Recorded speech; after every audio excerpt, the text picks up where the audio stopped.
Hi friends, good morning అందరికీ నమస్తే. Okay, ఈరోజు మనం హెల్దీ బ్రేక్ఫాస్ట్లో డే 4లో ఉన్నాం అనమాట. ఈరోజు బ్రేక్ఫాస్ట్ వచ్చి మనకి ఒక మార్నింగే నైట్ అంతా నానబెట్టిన చియా సీడ్స్ అనమాట. ఇవి తాగడం వల్ల ఒంటికి చాలా మంచిది. అది మీకు కూడా చాలామందికి బాగా తెలుసు. ఓకేనా ఫ్రెండ్స్, ఇవైతే నైట్ మార్నింగే తాగుతాను, కానీ ఈరోజు కొంచెం మార్నింగ్ కుదరలేకపోవడం ఇప్పుడు తాగుతాను. నెక్స్ట్ వచ్చి మనకి ఒక ఎగ్, అలాగే ఉడకబెట్టిన శనగలు, పెసల్లో, ప్లస్ వచ్చి ఒక 5 బాదం ఇగొండి బాదాలు ఇక్కడ. నెక్స్ట్ వచ్చి ఇక్కడ ఒక యాపిల్, నెక్స్ట్ వచ్చి ఒక 2 బనానాస్. ఇవి ఈరోజు మన బ్రేక్ఫాస్ట్ అనమాట.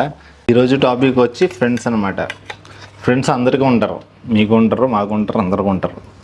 కానీ మన ఫ్రెండ్స్ ఎప్పుడు ఒక 100 మంది 200 మంది ఉంటే అనవసరం అనమాట.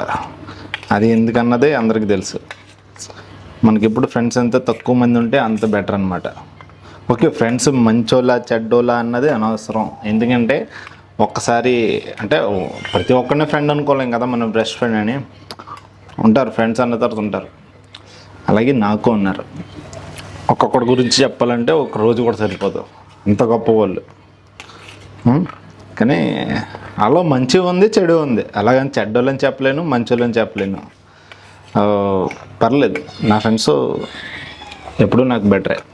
ఎందుకంటే ఉదాహరణకి ఒక సిచ్యువేషన్ చెప్పాలంటే, 100 మంది నా గురించి చెడుగా మాట్లాడుతున్నా సరే, వాళ్ళు అక్కడ ఉంటే ఖచ్చితంగా వాళ్ళు 100 మంది ఉన్నా 200 మంది ఉన్నా నా కోసం నిలబడతారని నమ్మకం ఉంటుంది. అలాంటి వాళ్ళు అయితే నా ఫ్రెండ్స్. అంతే, ఇంకా అంతకన్నా నేను క్లారిటీగా చెప్పలేను నా ఫ్రెండ్స్ ఇది అది అని చెప్పి. అంటే 100 మంది నా కోసం నెగిటివ్గా మాట్లాడినా వాటన్నిటికీ జవాబు ఇస్తూ నా కోసం పాజిటివ్గా మాట్లాడే వాళ్ళు ఖచ్చితంగా ఉన్నారంటే వాళ్ళు నా ఫ్రెండ్స్. అలా ఉంటారు అంటున్నాను నా ఫ్రెండ్స్. ఇంకా వాళ్ళు ఈ డబ్బుల విషయంలో, మనీల విషయంలో ఇంకంతే. ఎస్పి బాలసుబ్రహ్మణ్యం గారు చెప్పినట్టు ఒక్కసారి ఇంకా ఫ్రెండ్షిప్ చేస్తే వాళ్ళతో ఇంకా మనం అలాగా సంసారం కింద ఇంకా వాళ్ళతో భరించడమే తప్ప వాళ్ళని కట్ చేయడం ఉండదు. వీడియో బాగా లెంత్ అయిపోతున్నాయి, ఈ షార్ట్స్ కింద అవుతలేదు.